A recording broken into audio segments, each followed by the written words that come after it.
so they don't disappear in ISKCON, San Diego. Jaya Radha Madhava Punjabi Hari.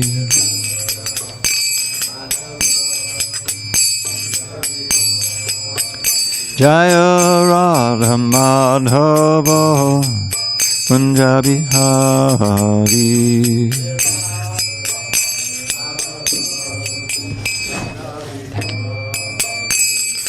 Gopi Jana Vallabha Girivardhari.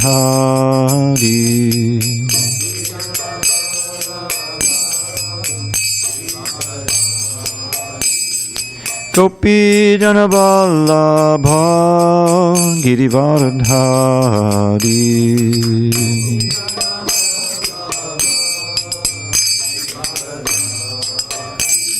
Yashodanandana Bhajana Ranjana. Yashodanandana Bhajana Ranjana. Yamuna Tira Vanachari. Yamuna Tira Vanachari.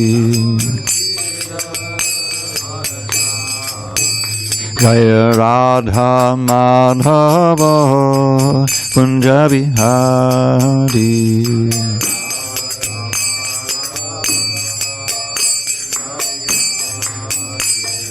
Gopi Jana Vallabha Girivardhari.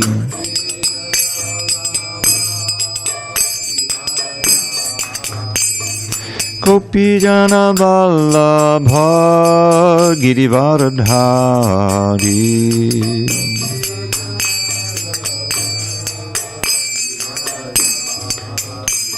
Yashodanandana Bhajana Ranjana.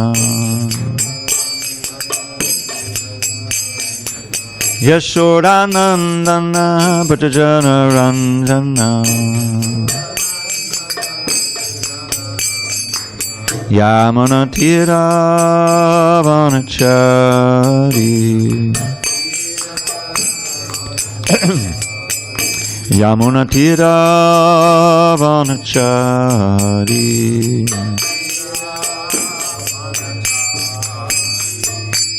Hare Krishna, Hare Krishna, Krishna Krishna, Hare Hare, Hare Rama, Hare Rama, Rama Rama, Hare Hare.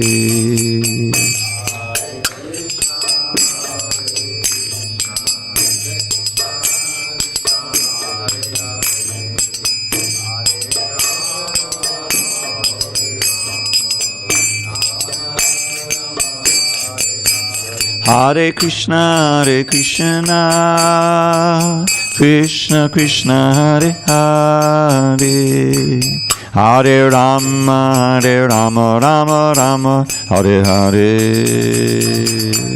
Hare Krishna, Hare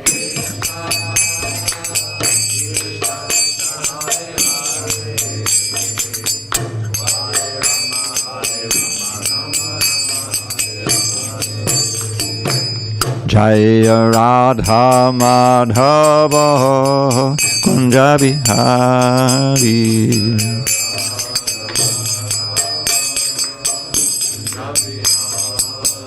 Jaya Radha Madhava Punjabi Hari.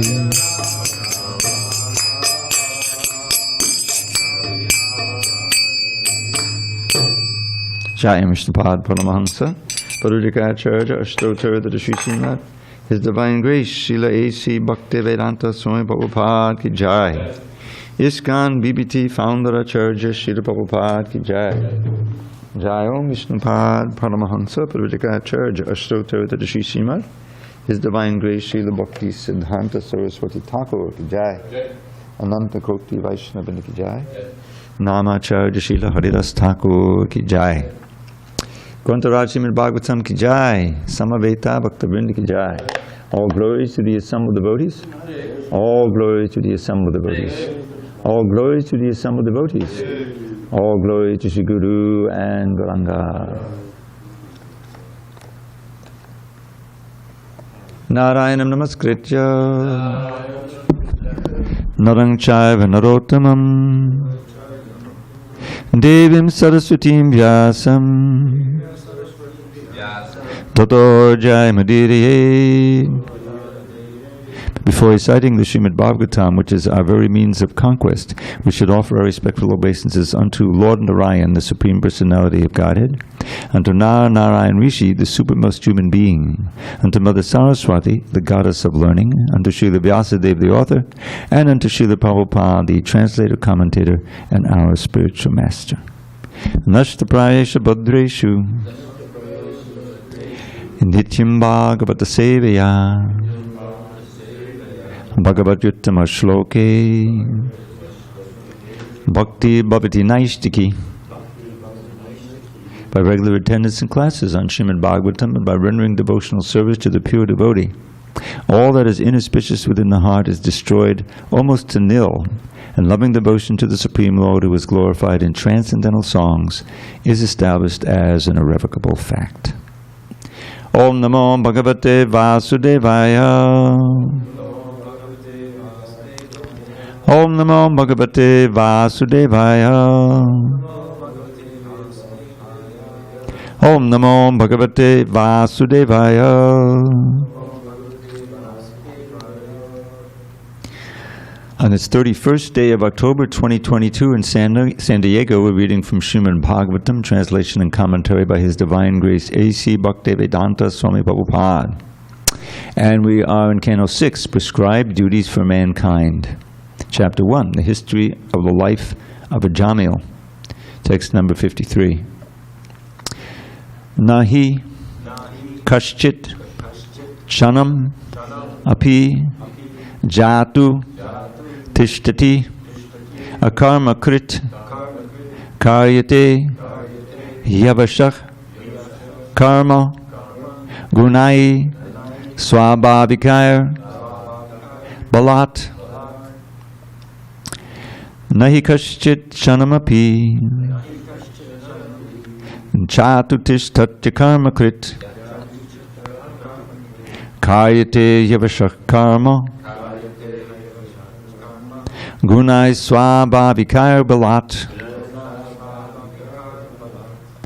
Nahi kaschit chanamapi jatu tishtati karma krit karyate yavashak karma gunai swabhavikaya balat.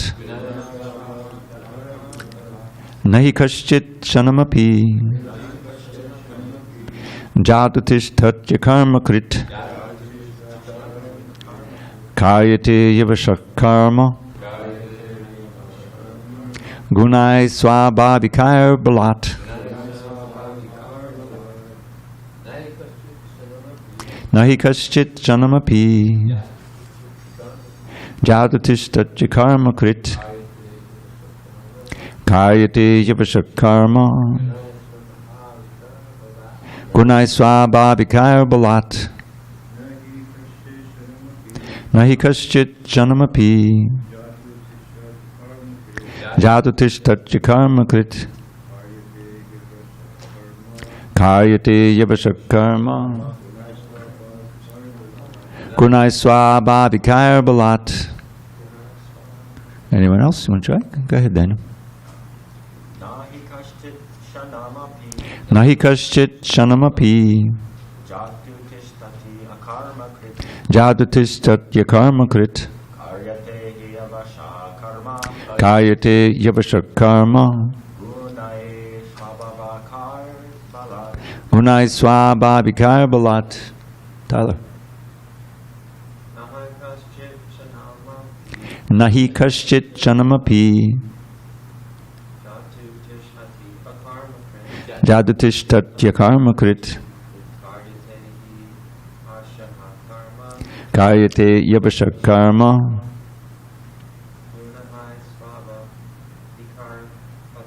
Gunai Saba Vikar Balata. Before we read the word by words, just a word on pronunciation. When you see this Y at the end of a word, Tishtati and He, there used to be an I, but the next word begins with a vowel, and therefore that Y, that I becomes a Y, and it goes to the next word. So you get Tishtat Yakarmakrit and Kayate Yavashak. You don't pronounce the Y. It's just merged into the next word. Okay? Na, not. He, indeed. Kaschit, anyone. Chanamapi, even for a moment. Jatu, at any time. Tishtati, remains. Akarmakrit, without doing anything. Karyate, he is caused to perform. He, indeed. Avashaha, automatically.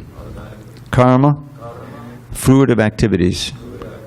Gunai, by the three modes of nature. Swabhavikai, which are produced by his own tendencies in previous lives. Balat, by force. Translation. So the Yamadutas are continuing to speak to the Vishnudutas. Not a single living entity can remain unengaged even for a moment. One must act by his natural tendency according to the three modes of material nature, because this natural tendency forcibly makes him work in a particular way. Purport. One's swabhava, or natural tendency, is the most important factor in action.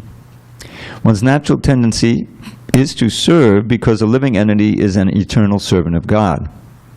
The living entity wants to serve, but because of his forgetfulness of his relationship with the Supreme Lord, he serves under the modes of material nature and manufactures various modes of service, such as socialism, humanitarianism, and altruism.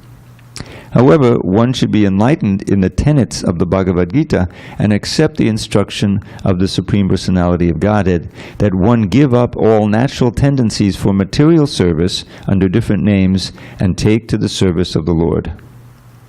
One's original natural tendency is to act in Krishna consciousness because one's real nature is spiritual. The duty of a human being is to understand that since he is essentially spirit, he must abide by the spiritual tendency and not be carried away by material tendencies. Srila Bhaktivinoda Thakur has therefore sung, Miche Maya Vashe Yacha Beshe Kacha Habudubi Bhai. My dear brothers, you are being carried away by the waves of material energy and are suffering in many miserable conditions. Sometimes you're drowning in the waves of material nature, and sometimes you're tossed like a swimmer struggling in the ocean. Close quote.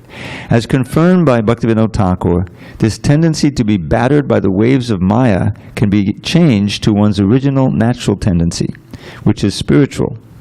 When the living entity comes to understand that he is eternally Krishna Das, a servant of God, Krishna, then, this is more part of the song, Jeev Krishna Das, E Vishwas, Karli Tar Ar Dukanai.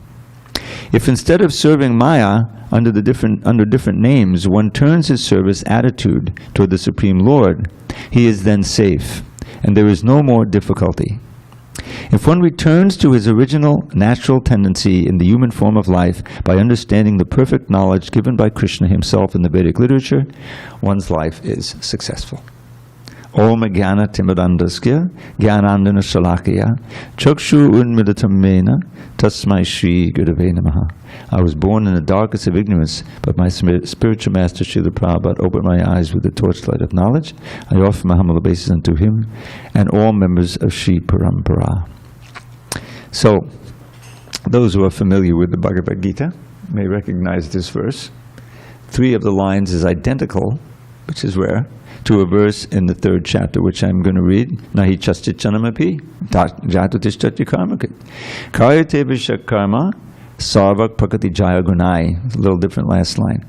Everyone is forced to act helplessly according to the qualities he has acquired from the modes of material nature. Therefore, no one can refrain from doing something, not even for a moment. And I'm going to read this short purport here. This is more Srila Prabhupada's commentary. It is not a question of embodied life, but it is this nature of the soul to be always active. Without the presence of the spirit soul, the material body cannot move. The body is only a dead vehicle to be worked by the spirit soul, which is always active and cannot stop even for a moment. As such, the spirit soul has to be engaged in the good work of Krishna consciousness. Otherwise, it will be engaged in occupations dictated by the illusory energy. In contact with material energy, the spirit soul acquires material modes, and to purify the soul from such affinities, it is necessary to engage in the prescribed duties enjoined in the Shastras. And the other purport he called the affinities tendencies, the same basic word. But if the soul is engaged in his natural function of Krishna consciousness, whatever he is able to do is good for him. The Srimad Bhagavatam 1.5.17 thus affirms, Chaktva swadharmam chadanam bhujang hare bhajan hapakvo tapate tato yadi yatra kavabhadrama buddha mushikim kovarta apto abhajatam swadharmataha. One of Prabhupada's favorite verses. If someone takes to Krishna consciousness, even though he may not follow the prescribed duties in the Shastras or execute the devotional service properly, and even though he may fall down from the standard, there is no loss or evil for him. But if one carries out all the injunctions for purification in the Shastras, what does it avail him if he is not Krishna conscious? Close quote. So the purificatory process is necessary for reaching this point of Krishna consciousness. Therefore, sannyas, or any purificatory process, is to help reach the ultimate goal of becoming Krishna conscious, without which everything is considered to be a failure. So I did Om Jnana already. So this is the context here, if you will recall, is that the Yamadutas are explaining a standard process by which they're carrying out their duty of approaching those who have been very sinful in their life, and they need to be dragged off and judged by Yamaraj and put into one appropriate hell for some time. And Jamil seemed to be a perfect candidate. And they explain at length to the Vishnudutas. Because Vishnudutas ask him, what is the criterion for deciding whether someone is sinful or pious? In other words, whether he's due to punishment or whether you won't punish them and they'll go back to Godhead or go to another good life. So they gave a perfectly standard explanation according to the Vedas and of how one judges someone. And that there are certain shastras such as Manu Samhita, the 4 Vedas, which describe in very great detail what is sinful, what is pious, and what happens if you make some infractions against the piety, the dharma. You become adharmic, in other words. And so Ajamil seemed to fit the bill. I mean, sure, he was a nice Brahmin in his youth. And he was out in the forest doing some nice duties, collecting firewood, which is a standard duty. But they'll tell the story in detail in a few verses. And then he saw a couple embracing out in the forest, and he couldn't control his senses. He became transfixed, and the desire seed for enjoying this kind of pleasure, intense pleasure of sex, fructified. It came very prominent in his mind. And then he couldn't get it out of his mind, he couldn't get that prostitute out of his mind, so he approached her, he eventually married her, gave up his very chaste wife, and became a rascal. He was doing all kinds of sinful activities. He was a thief, and I don't know if he was a murderer, but he was making great infractions against Dharma, no doubt about it. But because he had some background in piety and worship of the Lord, he named his son, at least his youngest son. He was over 80 years old, and he was still having his little children, so that's another sign of impiety. He named him Narayan. And it's described how he would be absorbed in calling Narayan, not just at the end there, but with a little child, Narayan, come here, take your meals, he's feeding him, his mind is absorbed in his little child, and he's thinking of this Narayan. And then when the moment came of his actual death, and the horrific Yamadutas, very fierce, very frightening, came at him, he called out Narayan. in a desperate voice, Narayan, and hoping his child would come, the most object of love at that point. And that calling of the name was obviated all of his sinful activity. And he became eligible to be saved, not to go back to Godhead. He wasn't a pure devotee, he wasn't full of love for God at that point. But all of his sinful reactions were erased. And instantly, the Vishnudutas came and stopped the Yamadutas from taking him out. And the Yamadutas were shocked, because he was a perfect candidate. He had so many sins that he performed. He had destroyed his piety for most of his life. So why not? So the Vishnudutas, so then there was an exchange, and the Vishnudutas, what's your criteria? In other words, what's your understanding of piety and impiety? So they're giving their explanation now. And it's very significant here, because along with Prabhupada's purport, the idea is that you can't do nothing. Even if you're sitting completely silent meditation, your mind is active. You're still active. Even if you're sleeping, your mind is active, you're dreaming. And even if you're not dreaming, there's still stuff going on in the subconscious, you may not be aware of it, In other words, whether it's the physical body or the mental body, you're acting. The soul is always active through some sense or through the mind or somehow like that. That's the idea. The soul is always active. So the discipline in Krishna consciousness is to purify, because we have all these tendencies. Prabhupada calls it tendencies, or I forget what he called in the other purport.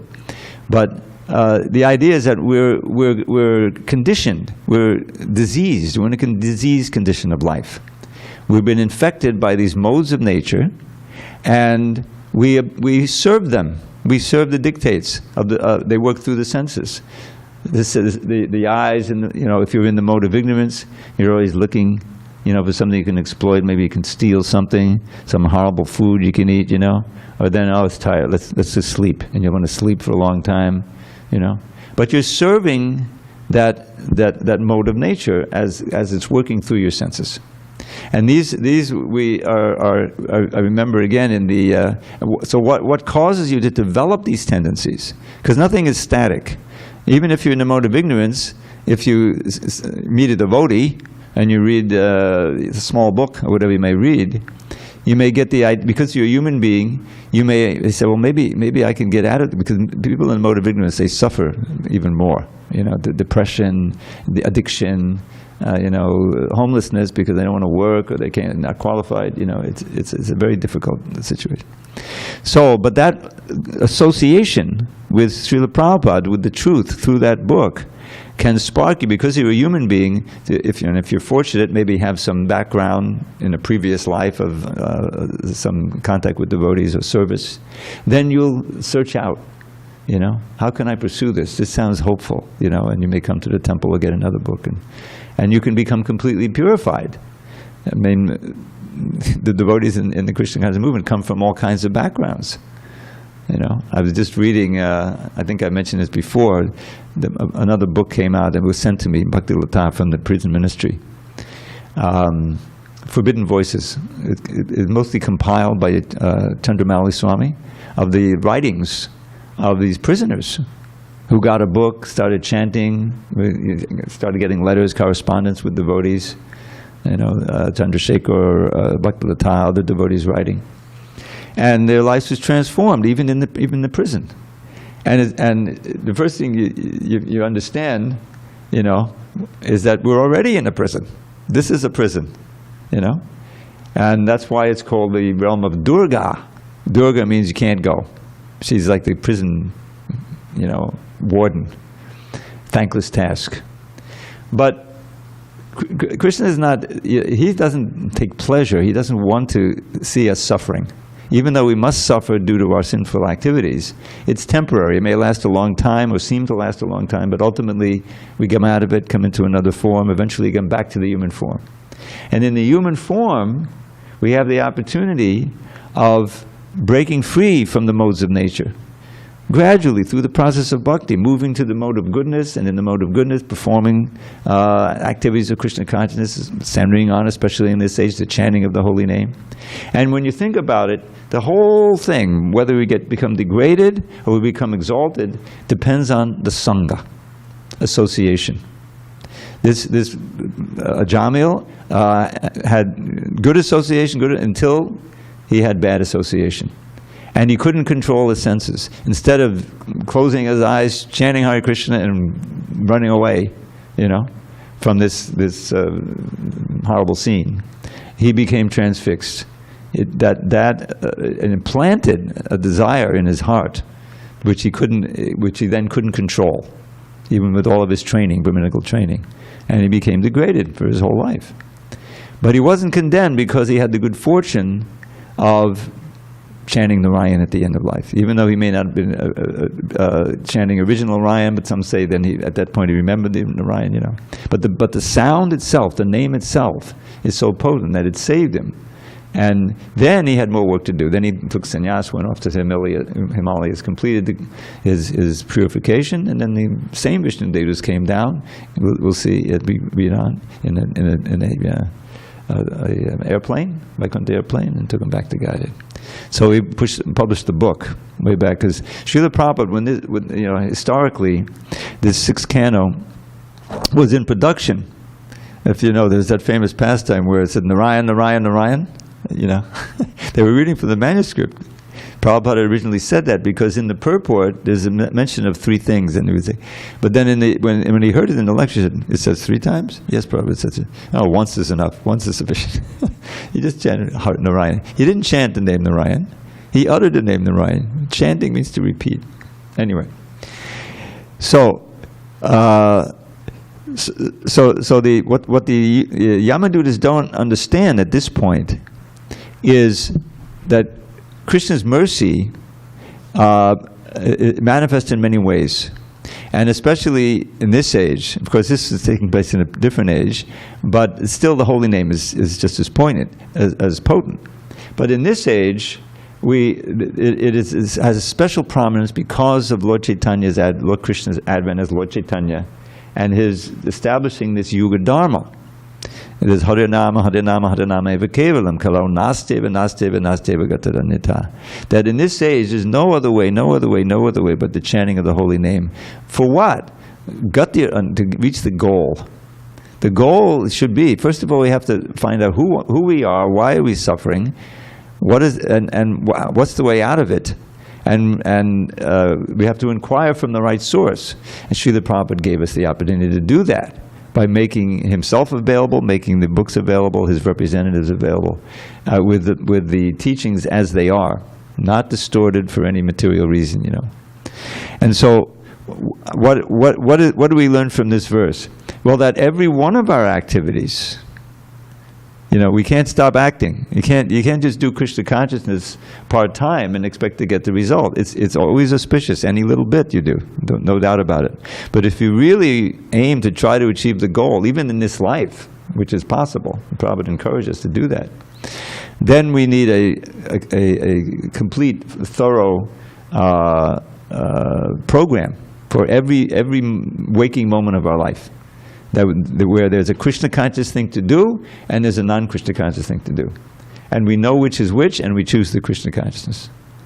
And the result of that is that you'll be thinking of Krishna more and more, until finally you get to the point of constant remembrance, no forgetfulness. And what is that? That's explained in many places in the Bhagavatam. But there's one verse. Prabhupada was asking about this verse. He was quoting it, but no one knew it. Avismati Krishna Badada Vindayo Chinotya Badhani Sashangtanoti Sattvasya Shuddhim Palamatma Bhaktim Jnanam Chivijnana Viraga Yuktam. I don't know if you know this one. This is in the 12th canto. It says in the Bhakti Vikas Swami's biography of Bhaktisiddhanta Saraswati, there's one chapter dealing with the verses that he would always quote. And this is in there. And Prabhupada also was quoting it in one lecture I heard. So what this means is, it comes at the end of a series of verses, 8 verses, about the glories of hearing and chanting. Sankirtyamano Bhagavan Ananta. And so, and that's a glorification of the main process that we have. Shravanam, Kirtanam, Vishnu Smaranam. Those are the first three. And the others all serve that. We know that. What is that? Smarta Vyaksatam Vishnu, Vismatavno Najatuchit, Sarva Vidi Nishedaksyo, Eteyoreva Kinkara. So, always remembering Krishna and never forgetting him. All the other do's and don'ts, the Vidi and the Sheda. Vidi here means the regulations that you should perform. The Sheda is prohibitions. All of those that we have in the Vedic literature and all of our literatures are serving these two. Meaning that they're helping us. The Archa, the wonderful pujaris who go on the altar and dress the deity and make it, the deity so attractive and serve and offer prasadam and all these different things. That's helping them remember the Lord. How can you forget? You're absorbed in serving the Lord in this wonderful way. It's training up for the spiritual world. What do you think is going on in the spiritual world? Same thing, dressing, cooking, dancing, chanting. Chanting the holy name obviously helps us remember the Lord. Hearing the Bhagavatam, all of it is meant, and it's very important. I had a realization, because this book I worked on in Miami. This is the 12th canto, the end of the 12th canto. So, it was saying, avismati, remembrance of Krishna's lotus feet produces these things. So what is it, the list there? Chinotya Badrani, destroys all abhadras, all inauspicious things in your life. Remember it. And Shangtanoti, just the opposite, produces all good fortune. Sham is part of the word of Shankara, is the name for Shiva. I mean, he who produces good fortune for you, for those who worship him. So, Chinoti Abhadrani destroys abhadras, inauspicious things, and provides all auspicious things. Sattvasya Shuddhim purifies your being, purifies your very self. Sattvasya Shuddhi, your existence becomes Shuddhim. Padamatma Bhaktim, and engenders bhakti to the Supreme Soul, Krishna. Right? And characterized by what? What is that by? Jnana, so much knowledge of it. Vijnana, realized knowledge, means you experience directly. And vairagya, detachment. It's a very nice verse, Now, one thing I realized though, but the word wasn't smriti, it was avismriti. There's an important difference. Smriti means remembrance. But remembrance also comes and it may go. But avismriti means no forgetfulness. Constant remembrance. This is constant remembrance. And so I changed it in the book. Nobody cares because it's not Prabhupada's book. But it's, so constant remembrance of Krishna's lotus feet produces all these things. So that's what we're aiming for. And that's you might as well be on a Vaikuntha airplane going back to God. If you can attain the state of constant remembrance in every situation. And what are the situations that may try to make us forget? Those allurements to enjoy. Like Ajamil, he forgot everything. He forgot his background and, he became fallen. Or sufferings, positive and negative. And we see so many instances in our literature where both of those are presented. As the great devotees just, famously in the Bhagavad-gita, twice I think Prabhupada quotes this verse, Yamunacharya, he had such an opportunity. He was a king, an emperor for some time. And he enjoyed. He didn't forget his, it was still in the back of his mind. He had been raised, he was a wonderful Vaishnava. But then he was a king. And we know the story, I learned it fairly recently, how he was then visited by one of his old friends from the ashram as a king. He says, oh, welcome, like that. So after some time, let's take a walk, let's take a walk in the garden, So they walk in the garden and his friend is reminding him of all these wonderful nectar shlokas. And he said, oh yeah, I remember that one. He started chanting, and he just kept walking right out of the kingdom and back. So this one is written, as Yamunacharya, and what is he saying here? This Yadavadi mamacheto Krishna padada binde navanamana sadhaman yuddhatam rantum asit Tadabadi batanadi sangame smayamane bhavati mukhi vikaro sushtu nishtivanancha. So this is a very wonderful verse. He says, ever since I've been enjoying moment to moment the pleasure of serving Krishna's lotus feet, Then, whenever these, it happened to come into my mind, because, I remember sex with a woman, Prabhupada says, very endearingly, I spite at the thought. That was the way he pronounced it. He spits at the thought. In other words, it's not just not attractive, but it's disgusting, it's abominable. There's no question of being attracted again. So that's what constant remembrance does. The natural, the inner nature of the Lord, the Swarup, it's always with us, but it's buried birth after birth. But when we discover that through bhakti, through purification, then your natural attraction to Krishna becomes so intense that there's no question of being allured. A more modern example, Haridas Thakur, the famous case where he's chanting as a young man. He's chanting this 300,000 names. It's really more than 300,000. If you chant 192 rounds, it's more like 330,000 names, but it's rounded off. But that's a lot every day. We're chanting about, 27,000, you can imagine. So this is a lot more. So he's chanting, and he's a Muslim, and he was born as a Muslim, and he became the Acharya for the holy name. He's a Vaishnav, So this was very disturbing to the Muslims. So there was one Zamindar, or some guy, this wasn't the one where the king arrested him, but he wanted to try to make him fall down. So he sends he hires a prostitute, young prostitute, Says, I volunteer, let me try it. Very fortunate prostitute. So she goes in the middle of the night, he's chanting Hare Krishna, Krishna Krishna. And she comes before him and displays, her wares. And says, I just want to be with you. And so he says, no problem.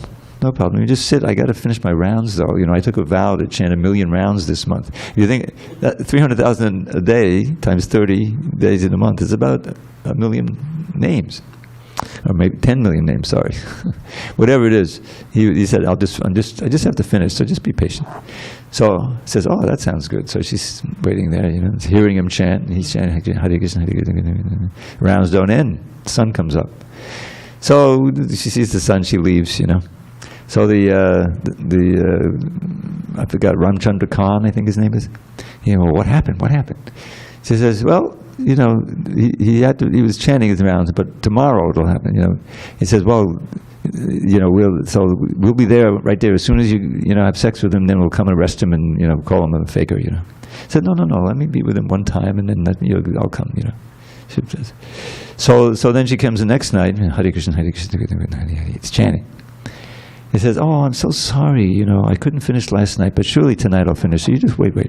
Hare Krishna, Hare Krishna, Hare Hare. So she's chanting, she's getting bored. What am I going to do? So she starts chanting too. What else is there to do? Hare Krishna, Hare Krishna. She's getting purified by this. Comes back to Thursday night, the same thing has happened. Finally she realizes what's going on.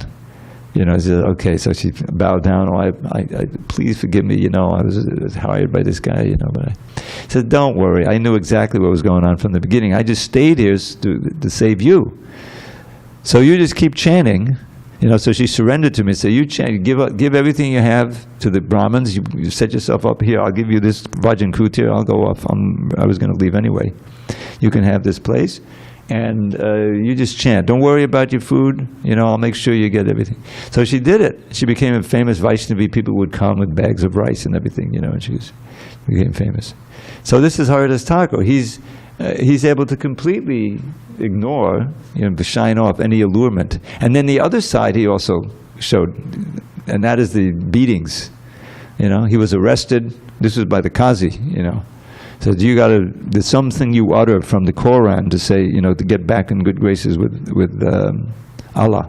There's some formula. You got to utter that and then take up your role as a Muslim. You're born in an exalted family. What are you doing with this, degraded Hindu stuff? That's what it is. So he famously said, we heard this recently. So and then the Qazi said, otherwise we're going to execute you. So he laughed. He said, you can cut me up into little pieces, but I'll never stop chanting Hare Krishna, Krishna Krishna, Hare Hare, Hare Rama, Rama Rama. Execute him, take him to the bazaar and beat him to death. It wasn't that he was sentenced to be beaten in 22 marketplaces. Usually 1 or 2 is enough and then someone dies. You can imagine being beaten to death. They have these big sticks, Even today they have those things. So they took him out. So he was just chanting. He was completely absorbed, and he didn't feel a thing. Later on, Lord Chaitanya said, "I was on your back to make sure you didn't feel anything. I was there." And Lord Chaitanya had some marks on his back. So they're beating, and just like Prahlad, very appropriate. You know, I'm sorry, I'm remembering Prabhupada. I'm listening to tapes Prabhupada giving Prahlad's prayers, wonderful 7-9, a series of lectures. So just like Prahlad Maharaj, as you know, his father tried to kill him. In so many ways, how could he survive that? A little delicate-bodied 5-year-old kid, you know, they throw him off a mountain, and they try to crush him, they attack him with swords and poison and snakes everywhere they had. And he wasn't dying, nor was he suffering. He was just completely absorbed in thinking of Krishna. And his father got very scared after that. He said, "Where did your strength come from?" Same place that your strength comes from, father, you know. He used to call him, what is it? Asurya-varya, the best of the demons. From Krishna, from God. You know, that was the last straw, you know. I'm going to kill you myself. So Prahlad showed, you know, how he couldn't be dissuaded by any threat. And Haridas did the same thing. So that's exactly opposite to our material condition, where a little allurement to enjoy. Oh yeah, let me do that. I can afford it. You know, let me enjoy that. And you establish a syndrome or a tendency, as Prabhupada calls it, where you do it once, you do it again, and then you're in a habit of enjoying your senses. You're serving, because we can't stop serving, you're serving these demands, like we say, vacho vegam, manasakroda vegam, the demands of the tongue, the demands of the belly, the demands of the genitals, the demands of the eyes, you see? You're serving, you're still serving. But the reciprocation from that service is just more suffering. You know, ultimately, if you can't control it at all, then you suffer in this life, diseases from too much sense gratification. What to speak of the next life because of sin? You see, so that's our choice. As devotees, we learn from the Shastra. We have a choice. It's not that the material life is all there is.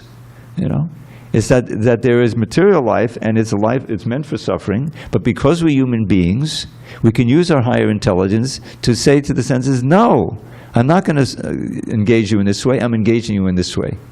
You know, and when we come, you know, in the early days, Prabhupada is such a genius the way he handled it.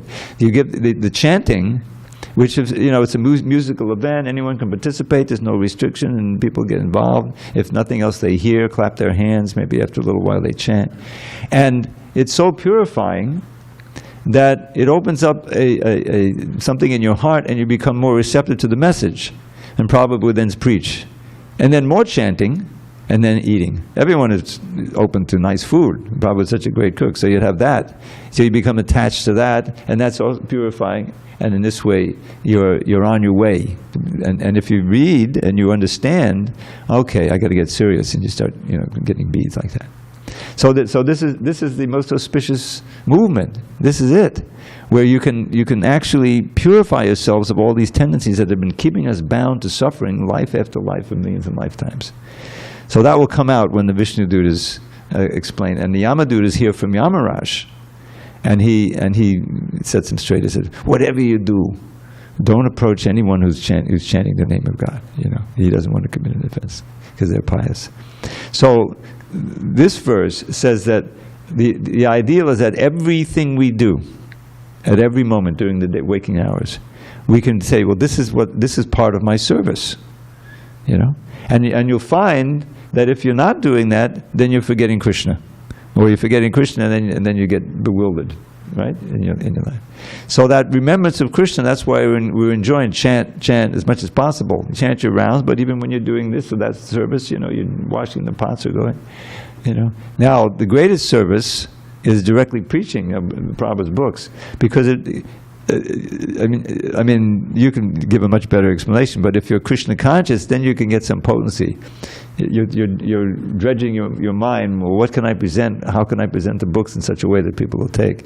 And Krishna is from the super soul. He's giving you so much knowledge, and he's also speaking from the inside of the person. And it's the most wonderful service and the quick for purification. But all the services we have, especially when we have something that we can relate. Oh, this is going to help someone else to become Krishna conscious.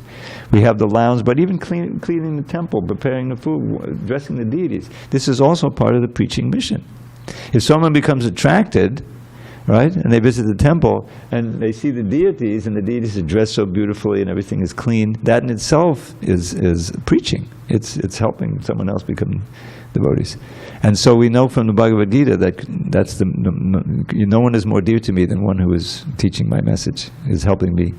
Because Krishna, he doesn't want to see us suffering in this hell. He doesn't get any pleasure from that.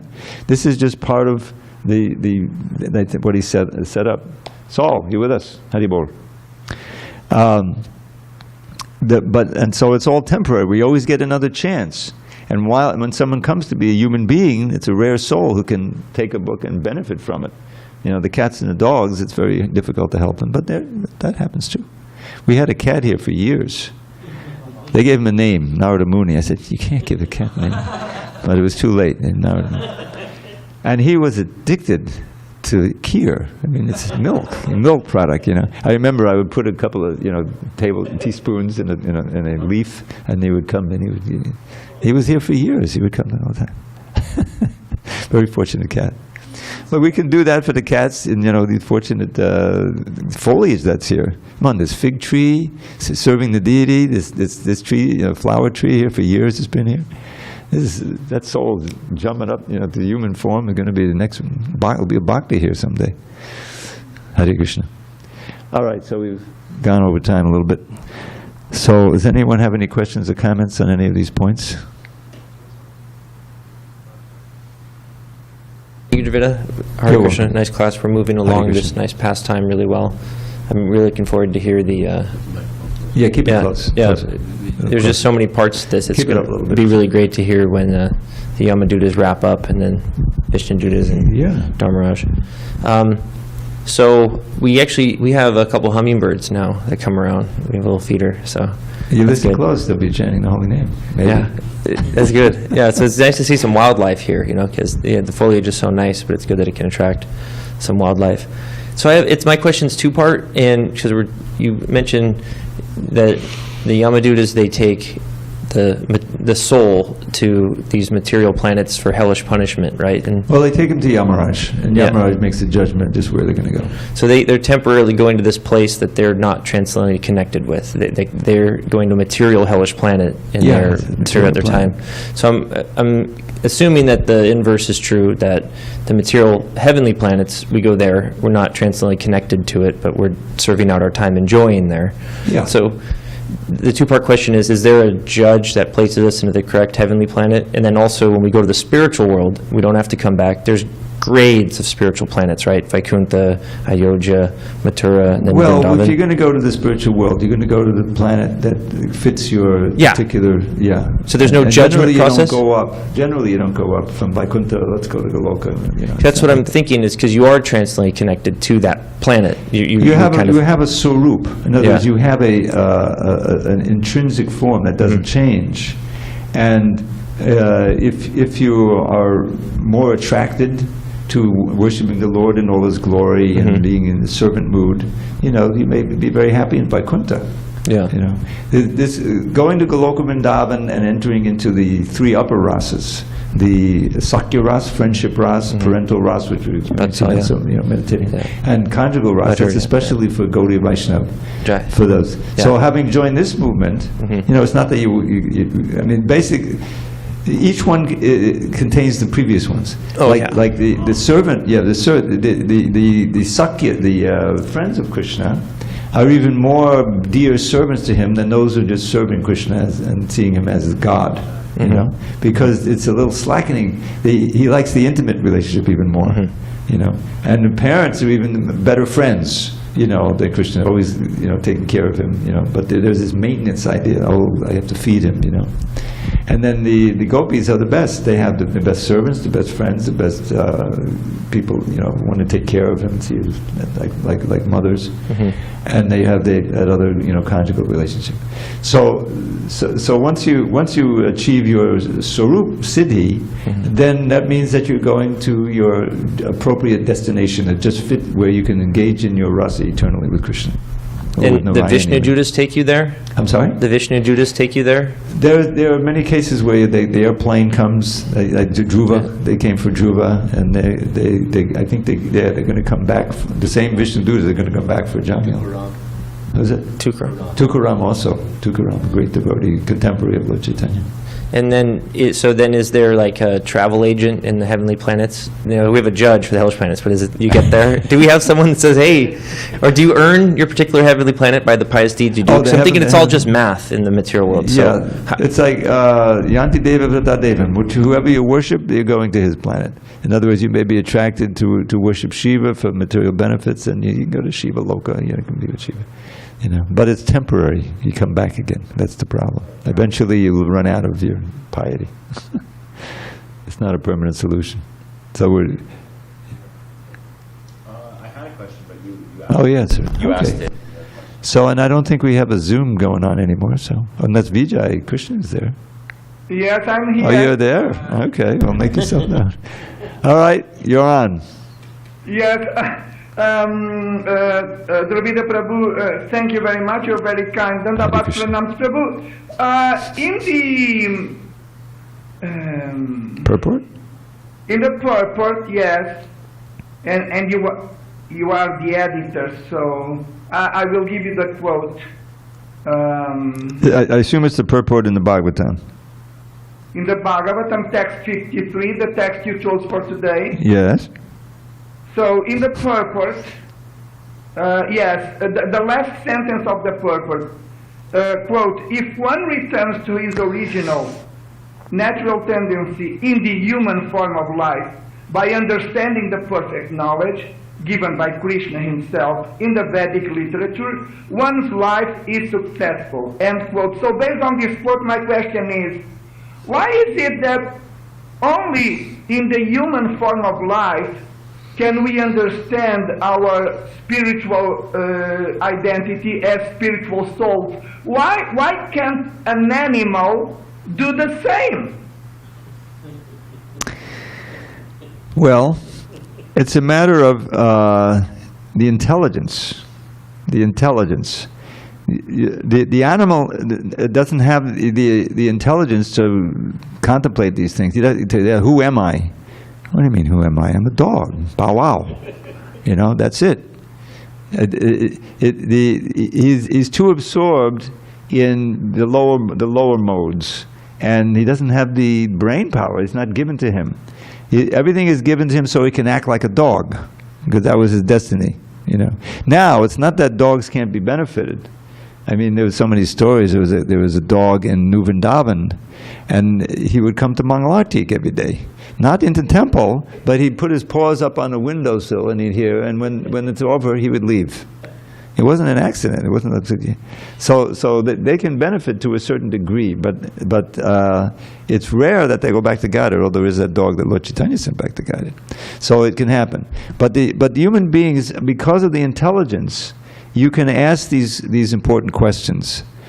We have all these tendencies, but we know that we're suffering. The first question is, Sanatana Goswami, he gave us perfect model. Who am I, and why am I suffering? The threefold miseries, and then birth, old age, disease, and death. And what did Lord Chaitanya answer? Jivera swarupoi krishnera nityadas. Jivera krishnera tatasta shakti beda bed prakash. That one verse is full of so much meaning. It's really one that we should all know. The sarup, which is your actual nature, is your eternal. It's eternal. Is of every jiva, every living entity, is to be a servant of Krishna. But then it goes on. Krishnera tatasta shakti. Tatastha Shakti means marginal potency. This is our consciousness. We're always marginal, whether in the spiritual world or here, or in any form of life. Marginal means that we can be influenced by the internal energy and be in blissful spiritual world, or we can meditate on the external energy, become influenced and attracted to that, and then we begin our life of duality and degradation.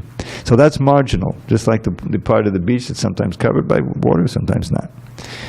And then Beta Prakash means that everything, including ourselves, are one with and different from Krishna, inconceivably. There's a whole topic in and of itself.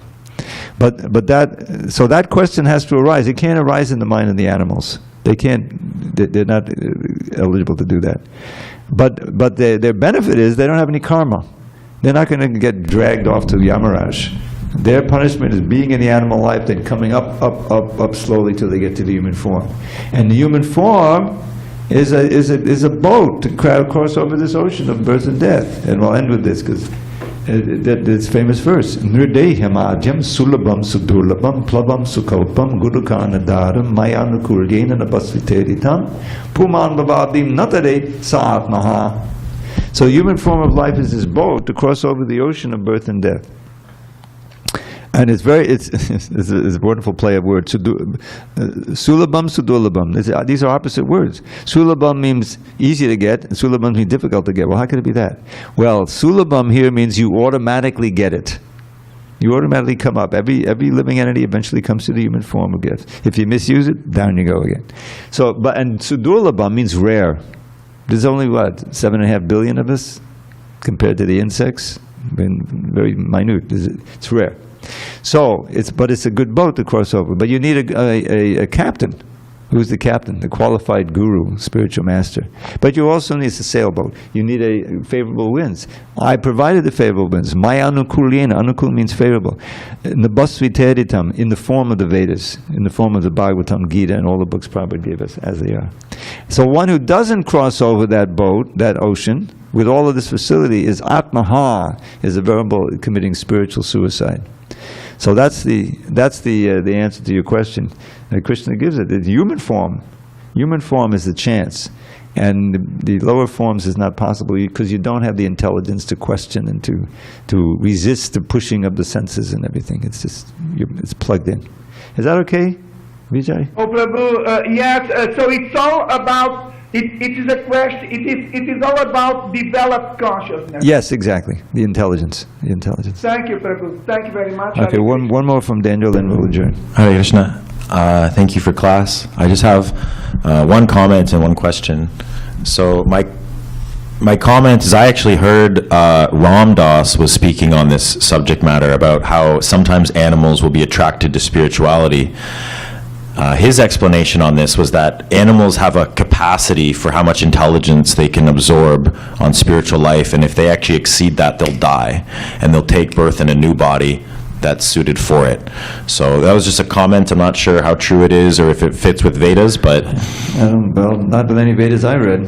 And then the question I had is, I was hearing a class about Dhruva, and I think maybe you mentioned Dhruva. Dhruva. So I was just wondering about Dhruva Loka, if my memory serves. Something about like it's the pole star. It's the highest planet in the material world.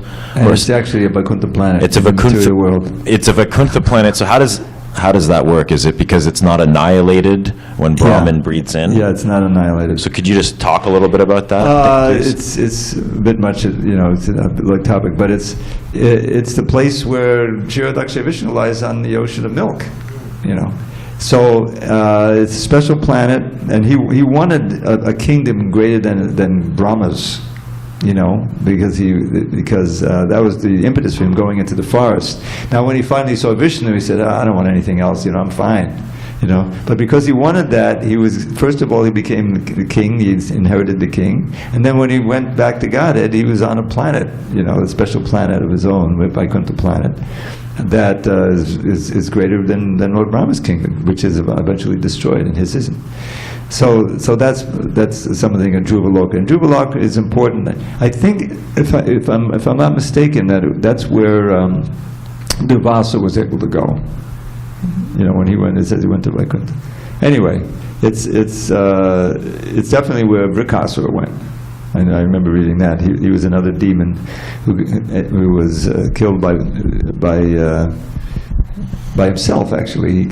Anyway, that's a long story. And then thank you. And then I guess my last question to follow up with what Bhakti Tyler was saying is, because if we go back to Vaikuntha, you're saying that once we've been to the fallen down from grace, material world misery, and we go back to Vaikuntha, we never return, is the idea? That's the idea. Krishna says several times in the Gita. What about with Dhruvaloka? If it's in the material world, would they stay there forever, or would they have a chance to fall down?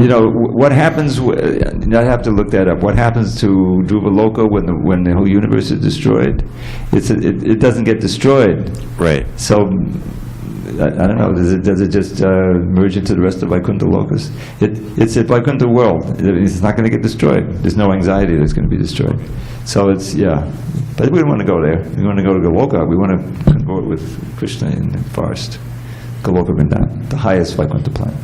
All glories to Srila Prabhupada. Yeah. Hari Hari Bol. It's like you see those really nice apartments right next to the freeway. Oh yeah, that's really nice.